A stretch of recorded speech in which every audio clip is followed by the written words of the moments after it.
In 2015, a federal judge approved a class action settlement that the bourbon industry hoped you would never read. Why was a brand selling itself as a small batch family whiskey quietly buying its entire product from an industrial distillery in Indiana?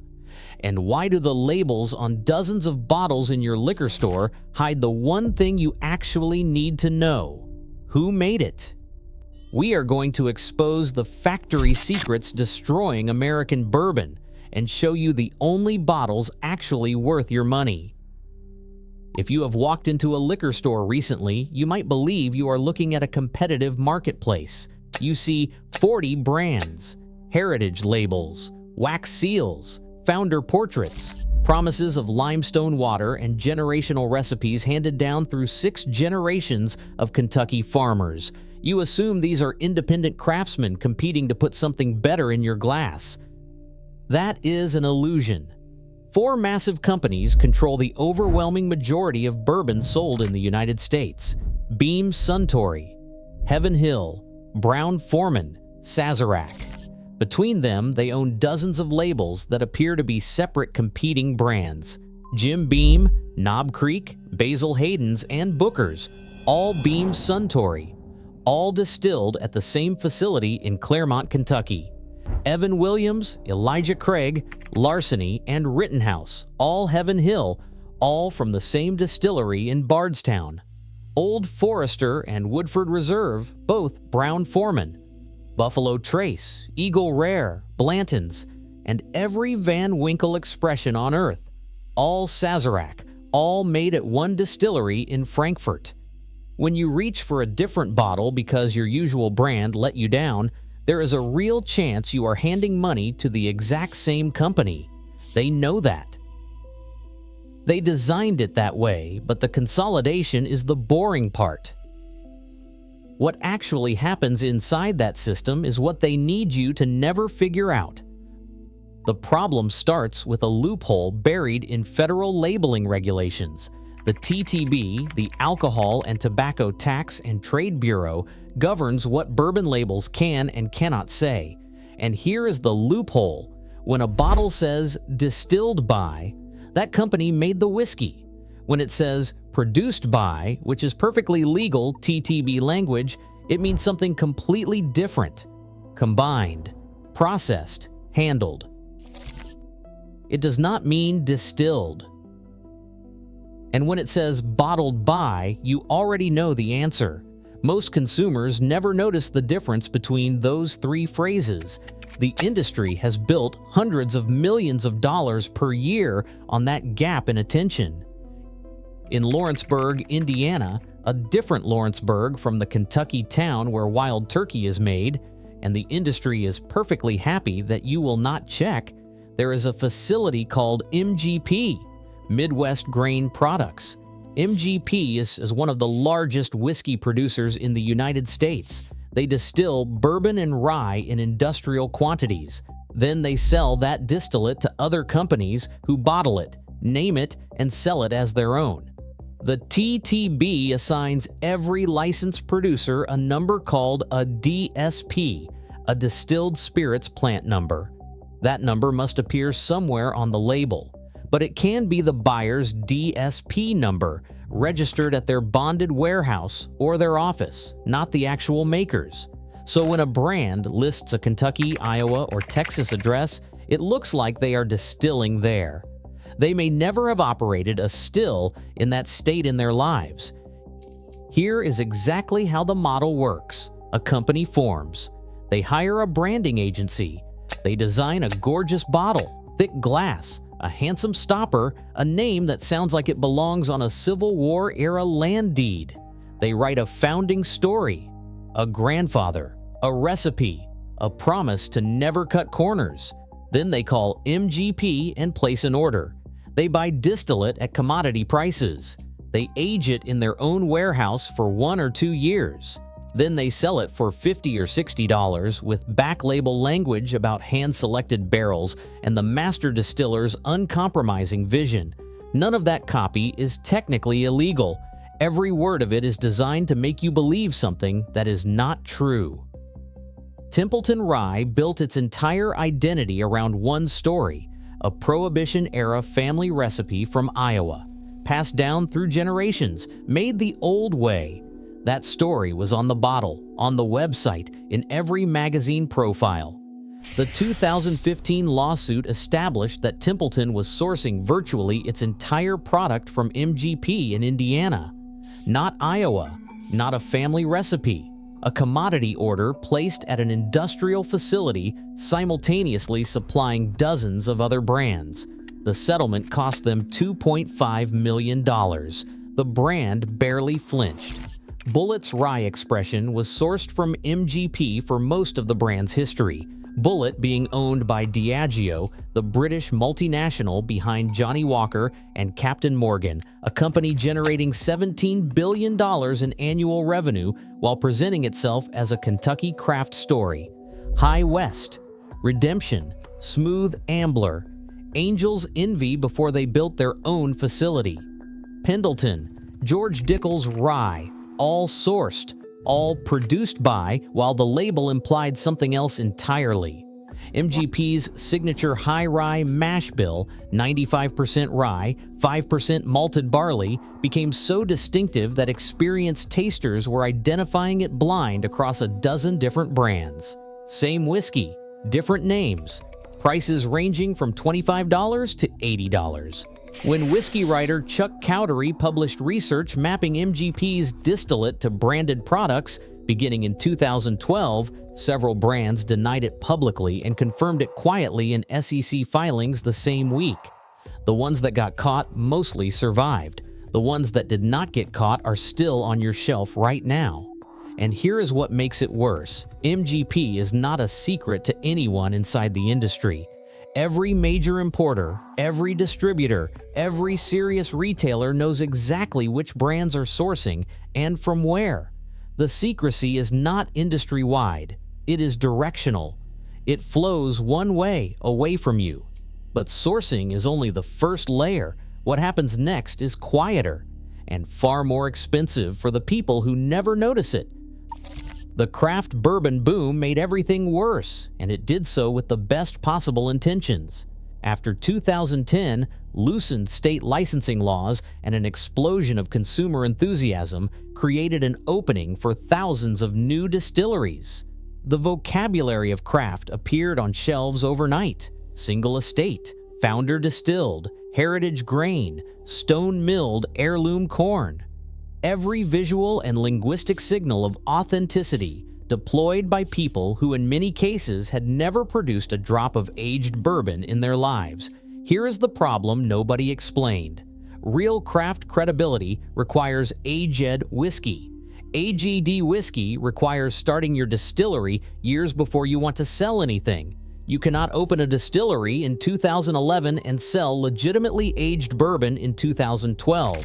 So instead, hundreds of new brands did exactly what the economics demanded. They called MGP. They bought young bulk whiskey. They put it in tiny barrels, 1 gallon, 3 gallon, 5 gallon, because small barrels extract wood compounds faster, and you can technically call something aged after 8 months in a container that small. Then they bottled it for $60 with language about the founder's obsession with craft. What small barrels actually do is extract tannins fast and integrate them badly. The wood hits the spirit before anything else has developed. You get bourbon that tastes like it was near oak without tasting like it aged in it. Loud, one-dimensional, aggressive in all the wrong ways. I have talked to people who paid $60 for a bottle from a distillery that had been open for 7 months. They did not know that was possible. The label was designed to make sure they never thought to ask. Federal law requires that if a bourbon is under 4 years old, the age must appear on the label. If it is 4 years or older, disclosure is optional. The industry figured out quickly that optional disclosures disappear the moment they become inconvenient. Walk the bourbon aisle right now. Count the bottles that tell you exactly how old the whiskey is. You will finish before you reach the end of the first row. Here is a story that explains exactly why. In November 1996, a lightning strike ignited rickhouses at Heaven Hill's Bardstown Distillery. The fire burned for 2 days. 7 warehouses collapsed. 90,000 barrels of aging bourbon were destroyed, roughly 1% of all bourbon aging in Kentucky at the time. Whiskey flowing out of the burning warehouses caught fire and turned Bernheim Creek into a river of flame for miles. It was one of the most catastrophic losses in American bourbon history. Heaven Hill lost their distillery. They had to contract distilling at Brown-Forman's facilities for years while they rebuilt. The Elijah Craig and Evan Williams expressions consumers trusted were made at a different company's plant under a contract agreement that was never prominently disclosed. The products tasted essentially the same. The story on the label implied something that was no longer happening in the way it appeared. That event taught the industry a lesson it never forgot. Consumers trust the name on the label. They trust it even when what is behind that name has fundamentally changed. That trust is worth protecting, not for their benefit, but for yours. Elijah Craig's 12-year age statement was a benchmark, proof that quality and fair pricing could coexist. In 2016, Heaven Hill discontinued it. They did not announce a shortage. They announced an evolution. The price stayed the same. The number disappeared. Sales barely moved. And what fills that space is language engineered to sound like transparency while containing nothing verifiable, aged to the peak of its maturity. Bottled when our master distiller says it is ready. Carefully selected for optimal expression. These phrases mean exactly as much as the marketing department decided they should mean. That is not a coincidence. That is the strategy. Then there is what they do inside the bottle itself, something you cannot see, and something no standard label will ever tell you about. It is called chill filtration. Before bottling, whiskey gets cooled to near freezing temperatures. Naturally occurring fatty acids and proteins drop out of suspension in the cold and get filtered away. The reason is simple. Those compounds cause whiskey to haze when cold water or ice hits it. A cloudy bottle on a shelf looks defective, so the compounds get removed. But those fatty acids carry flavor, mouthfeel, the coating texture that makes a finish last 45 seconds instead of 10. Strip them out and the product looks cleaner. It also drinks flatter. Booker's Bourbon, uncut, unfiltered, straight from the barrel, at Jim Beam sells for $60 to $80. The standard Jim Beam white label sells for $20.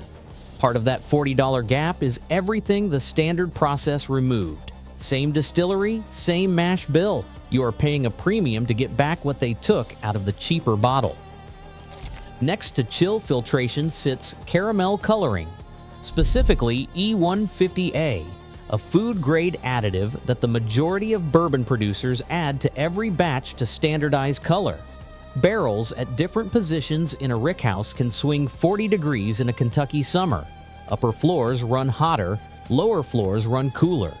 The whiskey they produce looks completely different. That variation is natural.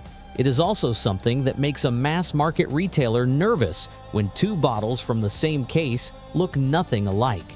So E150A goes in until everything hits the same shade. The warm amber glow in your glass that signals age and oak and time, it may have come from years in a barrel. It may equally have come from a laboratory additive. That information is not on the label. The TTB does not require it. The distillery has no reason to volunteer it. In 2013, Maker's Mark sent a letter to their mailing list. They were quietly lowering the proof of their flagship bourbon from 90 to 84. Not a press release, not a trade announcement. A letter to their most loyal customers, the people least likely to cause a scene, telling them the bottle they had been buying for years was about to contain less alcohol at the same price. The stated reason was supply constraints. The real calculation was straightforward. Lower proof means more bottles per barrel. More bottles per barrel means more revenue without building new capacity. Drinkers noticed within days. Forums exploded. Emails flooded in. Bill Samuels Jr. reversed the decision publicly within 2 weeks. The fact that they tried it quietly, assuming the people who loved the product most would not notice it had changed, tells you everything you need to know about how this industry operates when nobody is watching. So if the entire market is working against you, does that mean you walk away? No, it means you stop shopping like a consumer and start thinking like an investigator. Every bourbon label carries a DSP number right now. Distilled Spirits Plant. You have probably never noticed it. DSP KY1 is Buffalo Trace. DSK 50 is Heaven Hill's Bardstown facility. DSK 354 is Wild Turkey. The TTB's public database lets you look up any DEPI number and see exactly who it belongs to and where they operate. Pull out your phone in the liquor store. Search the DSP on the bottle you are holding. If the number matches the distillery named on the front, that brand is making what they are selling. If it points to a warehouse in Indiana, you now know exactly what you are buying and why the label says produced by instead of distilled by. But there is a second option that almost nobody knows about, and it is the best kept secret in the entire bourbon industry. It is called a single barrel store pick. Here is how it works. Major distilleries: Wild Turkey, Four Roses, Heaven Hill, Buffalo Trace. Allow individual retailers to visit the rickhouse, taste barrels directly from the wood, select the one they want, and bottle it under their store's private label. The retailer travels to the distillery. They taste anywhere from 5 to 20 barrels. They pick the one that speaks to them. That barrel gets bottled exclusive for that store. It goes on the shelf, usually at the same price as the standard expression, sometimes just $5 or $10 more. But what is inside is completely different. Uncut, unblended, often at barrel proof, meaning nothing was added and nothing was removed. No chill filtration, no E150A to standardize the color, just the whiskey exactly as it came out of the barrel, selected by someone whose entire reputation depends on it being exceptional. And the label will tell you which distillery it came from, because a store pick legally requires full disclosure of the actual producer. You get complete transparency and dramatically better whiskey at essentially the same price as the sourced bottle, with the beautiful label sitting right next to it. Find a liquor store in your area that does barrel picks. Make friends with whoever selects them. Ask them when the next pick arrives. That relationship is worth more than any amount of online research or secondary market hunting. The barrel pick is the Japanese import rule of bourbon. Most people walk right past it every single time. And then there are the bottles that never needed a factory secret because they never built one. Wild Turkey 101 has been produced at the same distillery in Lawrenceburg, Kentucky, under master distiller Jimmy Russell since 1954. Russell joined at 18 years old. He is now in his 80s, still there, still overseeing every batch. He has never sourced a drop from Indiana, never dropped an age statement to cover a shortage, never released a limited allocation to create artificial scarcity around a $25 bottle. The 101 costs $20 to $25 and outperforms $60 bottles regularly because it was built to be drunk, not displayed. No wax seal, no grandfather story, no founder portrait, just bourbon made by a man who has been doing it since Eisenhower was president and has not changed his approach once. Or you can look for Old Forester, which has been made by Brown-Forman since 1870. George Garvin Brown made it the first bourbon ever sold exclusively in sealed bottles. At a time when whiskey adulteration was so common it was genuinely killing people, a sealed bottle was a direct promise of purity to the customer. That no shortcuts philosophy is still in every expression. The 100 proof bottling costs $25, outperforms bottles at twice its price, and has never needed a founding myth because it has been telling the truth since before your grandparents were born. But there is a third option that is the best kept secret in the entire bourbon aisle. It is called a single barrel store pick.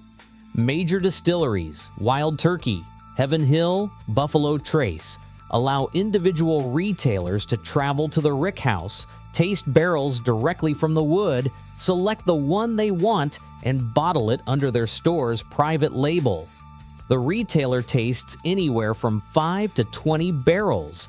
They pick the one that speaks to them. It goes on the shelf, usually at the same price as the standard expression, but what is inside is completely different. Uncut, unblended, often at barrel proof. Nothing added, nothing removed. No chill filtration, no E150A. Just the whiskey exactly as it came from the barrel, chosen by someone whose reputation depends entirely on it being exceptional. And the label must disclose the actual distillery because a store pick legally requires it. You get full transparency and dramatically better whiskey at essentially the same price as the sourced bottle with the beautiful label sitting right next to it. Find a store in your area that does barrel picks. Make friends with whoever selects them. Ask when the next one arrives. That relationship is worth more than any amount of secondary market hunting. Most people walk right past these bottles every single time. That is exactly what the industry is counting on. The big brands are counting on your distraction. They are counting on the wax seal and the hand-lettered label and the grandfather portrait to do the work the liquid should be doing on its own. They are counting on you to never look up a DSP number, never notice the difference between distilled by and produced by, and never walk to the back corner of the store where the single barrel store picked from an actual distillery has been sitting quietly at the same price as the sourced bottle with the beautiful label right next to it. The whiskey worth your money has been there the entire time. Find those DSP numbers. Find those store picks. Read the label before you read the story. The liquid is right there asking to be tasted. Stop paying someone else to explain why it is special.